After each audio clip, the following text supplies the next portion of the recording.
पंढरपूर शहरामध्ये एक अत्यंत दुर्दैवी आणि संतापजनक घटना घडली आहे. ठाकरे चौक परिसरात भरधाव वेगाने आलेल्या टिप्परने धडक दिल्यामुळे BCAचे शिक्षण घेणाऱ्या तरुणीचा जागीच मृत्यू झाला आहे. या घटनेमुळे संपूर्ण शहरात हळहळ व्यक्त केली जात आहे.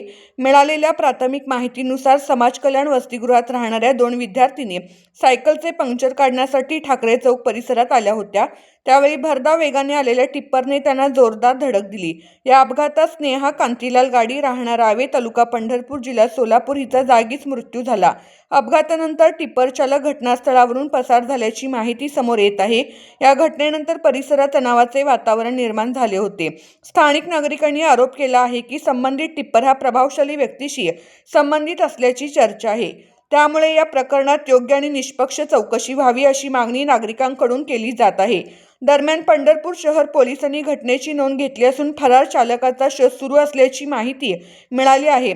पोलिसांनी संबंधित टिप्पर जप्त केला आहे का, तसेच मालकाची चौकशी सुरू आहे का याबाबत अधिकृत माहिती अद्याप समोर आलेली नाही. एक निष्पाप विद्यार्थिनीचा जीव गेला आहे.